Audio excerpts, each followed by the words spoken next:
Hi friends, నమస్తే. నేను మీ KV Ramana. Happy timers ఛానల్కు మీకిదే స్వాగతం. గత వీడియోలో ఎల్లోరాలోని కైలాసాలయం యొక్క అద్భుతాలను చూశాం కదా. ఎల్లోరా గుహలకు సరిగ్గా 1.5 కిలోమీటర్ల దూరంలో ఉంది 12వ జ్యోతిర్లింగ క్షేత్రం ఘృష్ణేశ్వర్. మహారాష్ట్రలోని 3 జ్యోతిర్లింగ క్షేత్రాలను 3 రోజుల్లో సందర్శించాలని సంకల్పించి మా ఈ ఆధ్యాత్మిక యాత్ర ఘృష్ణేశ్వర ఆలయంతో మొదలుపెట్టాం. ఘృష్ణేశ్వర అంటే కరుణించే ఈశ్వరుడు అని అర్థం. పరమేశ్వరుడు కాంతిలింగంగా పూజలు అందుకుంటున్న జ్యోతిర్లింగ క్షేత్రమే ఘృష్ణేశ్వర్. 12 జ్యోతిర్లింగాలలోని చివరిదైన ఘృష్ణేశ్వర క్షేత్రంలో ఘృష్ణేశ్వరుడుగా అవతరించిన పరమేశ్వరుని దర్శించుకుంటే సత్సంతానం కలిగి కోరిన కోరికలు నెరవేరుతాయని భక్తులు విశ్వసిస్తారు. ఎర్రని రాళ్లతో నిర్మించబడిన ఈ ఆలయం 5 అంతస్తుల శిఖరం కలిగి ఉంటుంది. ఈ ఆలయంలోకి మొబైల్ ఫోన్లు అనుమతించరు. ఘృష్ణేశ్వర ఆలయం గురించి శివపురాణం మరియు పద్మపురాణాలలో ప్రస్తావించబడింది. ఈ క్షేత్రం యొక్క స్థల పురాణం ప్రకారం పూర్వకాలంలో ఘుష్మ అనే శివభక్తురాలు ప్రతిరోజు మట్టితో 101 శివలింగాలను తయారు చేసి పూజించి ఆ తరువాత నీటిలో నిమజ్జనం చేసేది. పరమశివుని అనుగ్రహంతో ఘుష్మకు పుత్ర సంతానం కలుగుతుంది. పెరిగి పెద్దవాడైన కొడుకుకు వివాహం కూడా అవుతుంది. అందరూ సంతోషంగా ఉన్న సమయంలో దురదృష్టవశాత్తు కొడుకు చనిపోతాడు. కొడుకు చనిపోయాడని తెలిసినప్పటికీ ఘుష్మ ప్రతిరోజు 101 శివలింగాలను తయారు చేసి పూజించడం మాత్రం మానదు. ఘుష్మ భక్తికి మెచ్చిన ఆ మహాశివుడు ప్రత్యక్షమై చనిపోయిన ఆమె కుమారునికి తిరిగి ప్రాణం పోస్తాడు. స్వామివారిని ఇక్కడే ఉండమని ఆమె అర్థించడంతో ఆ మహాశివుడు ఇక్కడ ఘృష్ణేశ్వరుడుగా కొలువు తీరాడని స్థలపురాణం చెబుతోంది. మరో పౌరాణిక కథనం ప్రకారం ఓ రోజు శివపార్వతులు ఏకాంతంలో ఉన్నప్పుడు పార్వతీమాతకు దాహం వేస్తే అప్పటికప్పుడు శివుడు ఓ నీటి తటాకాన్ని సృష్టించి అమ్మవారి దాహం తీరుస్తాడు. అదే ఈ ఆలయంలో నీటి కొలను అయిందని శివపురాణంలో పేర్కొనబడింది. పార్వతీదేవి కుంకుమతో తయారు చేసిన శివలింగాన్ని స్వయంగా ఇక్కడ ప్రతిష్ఠించిందని మరో పౌరాణిక కథనం కూడా ప్రాచుర్యంలో ఉంది. ఘృష్ణేశ్వర ఆలయంలోని ప్రత్యేకత ఏమిటంటే ఈ ఆలయాన్ని సందర్శించే భక్తులు నేరుగా గర్భగుడిలోకి ప్రవేశించి ఆ పరమేశ్వరుడిని స్పర్శిస్తూ దర్శనం చేసుకోవచ్చు. పురుషులు ఆలయం లోపలికి వెళ్లేటప్పుడు చొక్కా విప్పి వెళ్లాల్సి ఉంటుంది. ఢిల్లీ సుల్తానేట్లు ఈ ఆలయంపై అనేక మార్లు దాడులు చేశారు. 16వ శతాబ్దంలో మరాఠా పాలకుడు మనోజ్ బిసాలే ఈ ఆలయాన్ని పునర్నిర్మించినప్పటికీ మళ్లీ దాడులు కొనసాగాయి. మొఘల్ సామ్రాజ్య పతనం తరువాత 18వ శతాబ్దంలో ఇండోర్ రాణి అహల్యాబాయి హోల్కర్ పునర్నిర్మించిన ఆలయమే ప్రస్తుతం మనం చూస్తున్న ఘృష్ణేశ్వర ఆలయం. శ్రీ ఘృష్ణేశ్వర ఆలయానికి సంబంధించిన దర్శన సమయాల వివరాలు డిస్క్రిప్షన్లో ఇస్తాను, చెక్ చేయండి. ఘృష్ణేశ్వరుని దర్శనం చేసుకున్నాక బ్రహ్మగిరి పర్వతాల పాదాల చెంత వెలసిన త్రయంబకేశ్వరుని దర్శనానికై దాదాపు 170 కిలోమీటర్ల దూరంలోని నాసిక్ వైపుగా మా ప్రయాణం మొదలుపెట్టాం. 3.5 గంటల ప్రయాణం తరువాత సాయంత్రానికి నాసిక్ చేరుకున్నాం. రాత్రికి నాసిక్ హోటల్లో స్టే చేసి నెక్స్ట్ డే ఉదయాన్నే త్రయంబకేశ్వర్ బయలుదేరాం. దక్షిణ గంగగా పిలిచే గోదావరి నది జన్మస్థానం కూడా ఇదే. నాసిక్ త్రయంబకం ఈ రెండింటినీ కలిపే పలుకుతారు. నాసిక్ నుండి 30 కిలోమీటర్ల దూరంలో ఉంది త్రయంబకేశ్వర జ్యోతిర్లింగ క్షేత్రం. స్కందపురాణం, పద్మపురాణం అలాగే 12 జ్యోతిర్లింగ స్తోత్రంలో త్రయంబకేశ్వర క్షేత్రం యొక్క ప్రాశస్త్యం గురించి వివరించబడింది. దేశవ్యాప్తంగా ఎన్నో శివాలయాలు ఉన్నప్పటికీ జ్యోతిర్లింగ దేవాలయాలను సందర్శించడానికి భక్తులు ప్రాధాన్యతనిస్తారు. కార్తీక మాసంలో జ్యోతిర్లింగ దర్శనం అత్యంత పవిత్రమైనదిగా భక్తులు భావిస్తారు. అసలు జ్యోతిర్లింగ క్షేత్రాలు ఎలా ఏర్పడ్డాయి అనే విషయాన్ని పరిశీలిస్తే జ్యోతిర్లింగ ఆలయాల ఆవిర్భావం గురించి శివపురాణంలో పేర్కొనబడింది. ఒకసారి బ్రహ్మ విష్ణుమూర్తుల మధ్య ఎవరు గొప్ప అనే వాదన మొదలవుతుంది. వారి తగవు తీర్చడానికి పరమేశ్వరుడు ముల్లోకాలకు అతీతమైన ఒక పెద్ద కాంతివంతమైన జ్యోతిర్లింగాన్ని సృష్టిస్తాడు. ఆ జ్యోతిర్లింగం యొక్క ఆది అంతాలను కనుక్కున్న వాళ్లే గొప్పవాళ్లని చెప్తాడు. అప్పుడు చెరోవైపు వెళ్లిన బ్రహ్మ విష్ణుమూర్తులు ఆది అంతాలను కనుక్కోలేక వెనక్కి వచ్చేస్తారు. బ్రహ్మ మాత్రం తాను తెలుసుకున్నానంటూ అబద్ధం చెప్తాడు. దాంతో పరమశివుడు బ్రహ్మకు భూలోకంలో పూజలు ఉండవని శపిస్తాడు. బ్రహ్మ విష్ణుమూర్తుల మధ్య తగవును తీర్చేందుకు ఏర్పడ్డ జ్యోతిర్లింగ కిరణాలు పడిన ప్రదేశాలే జ్యోతిర్లింగ క్షేత్రాలుగా ఏర్పడ్డాయని శివపురాణం చెబుతోంది. వాస్తవానికి జ్యోతిర్లింగ క్షేత్రాలు 64 వరకు ఉన్నా వాటిలో 12 మాత్రమే విశేష ప్రాచుర్యం పొందాయి. అవే 12 జ్యోతిర్లింగ క్షేత్రాలు. హరిహరులు ఒకే చోట కనిపించే ఆలయాలు అరుదుగా ఉంటాయి. కానీ త్రయంబకేశ్వర క్షేత్రంలో బ్రహ్మ విష్ణు మహేశ్వరులు కలిసి లింగాకారాల్లో కొలువుదీరి దర్శనమిస్తారు. బ్రహ్మ విష్ణు మహేశ్వరులు ముగ్గురు ఒకే చోట లింగాకారంలో దర్శనం ఇవ్వడంతో ఈ స్వామిని త్రయంబకేశ్వరుడుగా భక్తులు ఆరాధిస్తారు. త్రయంబకేశ్వర ఆలయంలోకి ప్రవేశించడానికి ముందే మనం దర్శించాల్సింది కుషావర్త్ కుండ్. పౌరాణిక కథనాల ప్రకారం గౌతమ మహర్షి గోహత్య పాతకం నుండి విముక్తి పొందడానికి గంగాదేవిని దర్భతో బంధించాడని, అందుకే ఈ కోనేరుకు ఆ పేరు వచ్చిందని చెప్తారు. కుష అంటే దర్భ అని అర్థం.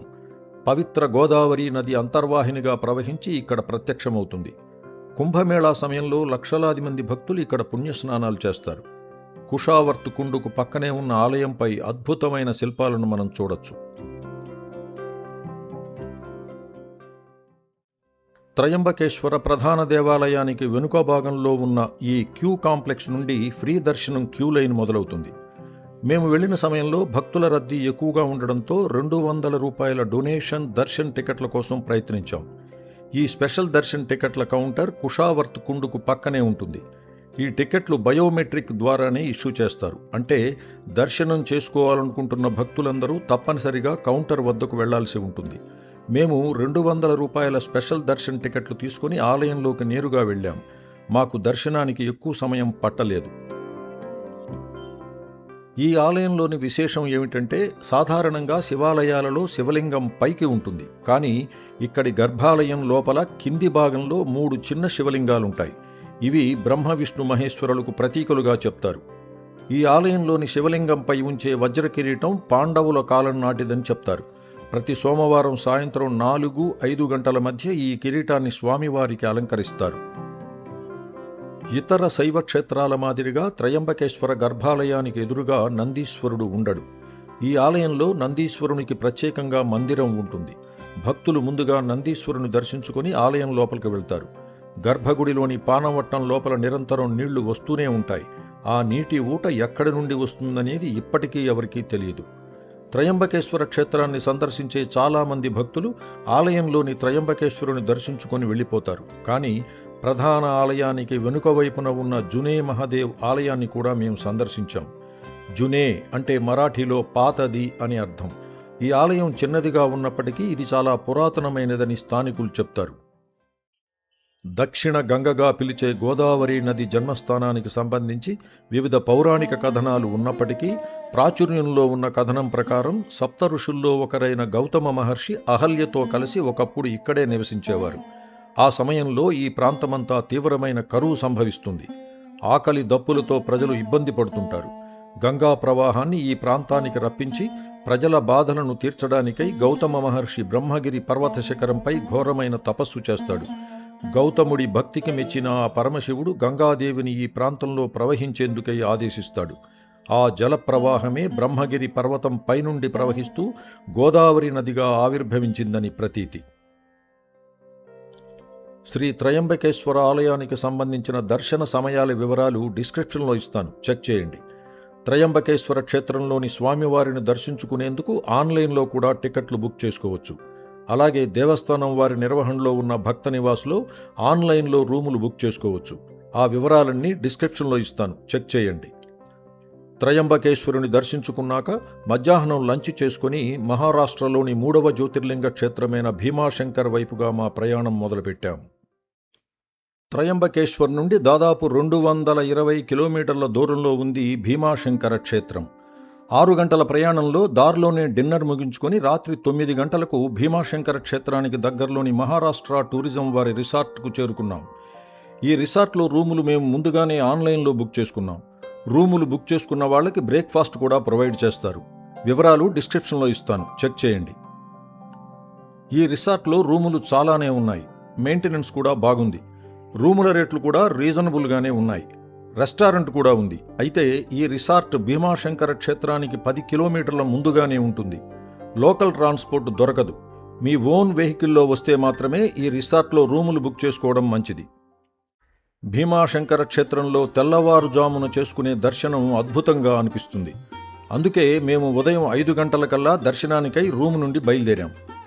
నేను ఈ భీమాశంకర క్షేత్రాన్ని సందర్శించడం ఇది 3వ సారి.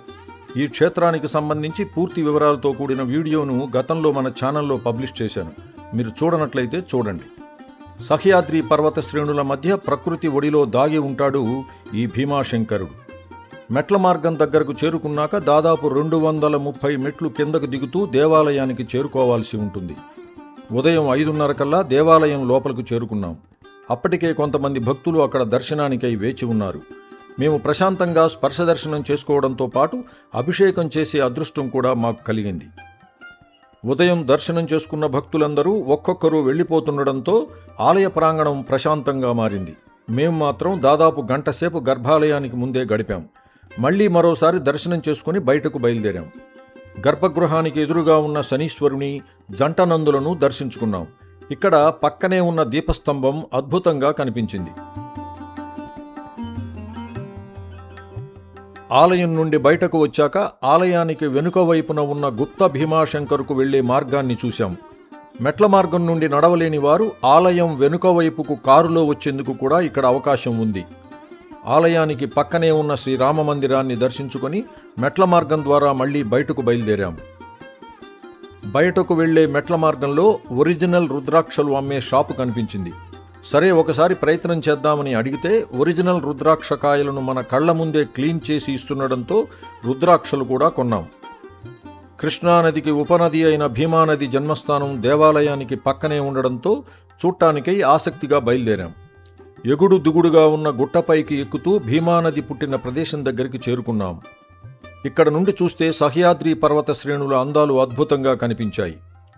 అక్కడ నుండి బయలుదేరి శ్రీ కమలజామాత మందిరాన్ని కూడా దర్శించుకున్నాం.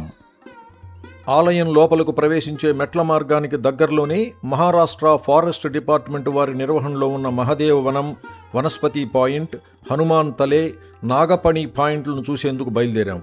అయితే మహదేవ వనం 11 గంటల తర్వాతే ఓపెన్ చేస్తారని తెలిసి 9 గంటలకల్లా తిరుగు ప్రయాణం అయ్యాం. అదే సమయంలో భక్తులు చాలామంది భీమాశంకర దర్శనానికై వెళ్తుండడం మేం చూశాం. టూరిజం రిసార్ట్కు చేరుకొని బ్రేక్ఫాస్ట్ చేసి లగేజ్ సర్దుకొని మా నెక్స్ట్ యాత్రకై బయలుదేరాం. ఒక్కో రోజు ఒక్కో జ్యోతిర్లింగ క్షేత్ర దర్శనం. మా యాత్ర మొత్తం వీక్ డేస్లోనే ప్లాన్ చేసుకోవడం వల్ల అన్ని క్షేత్రాలలో మేము అద్భుతమైన దర్శనం చేసుకోగలిగాం. మహారాష్ట్రలోని 3 జ్యోతిర్లింగ క్షేత్రాల దర్శనానికి సంబంధించి ఎలాంటి సమాచారం కావాలన్నా కామెంట్ చేయండి, మీకు రిప్లై ఇస్తాను.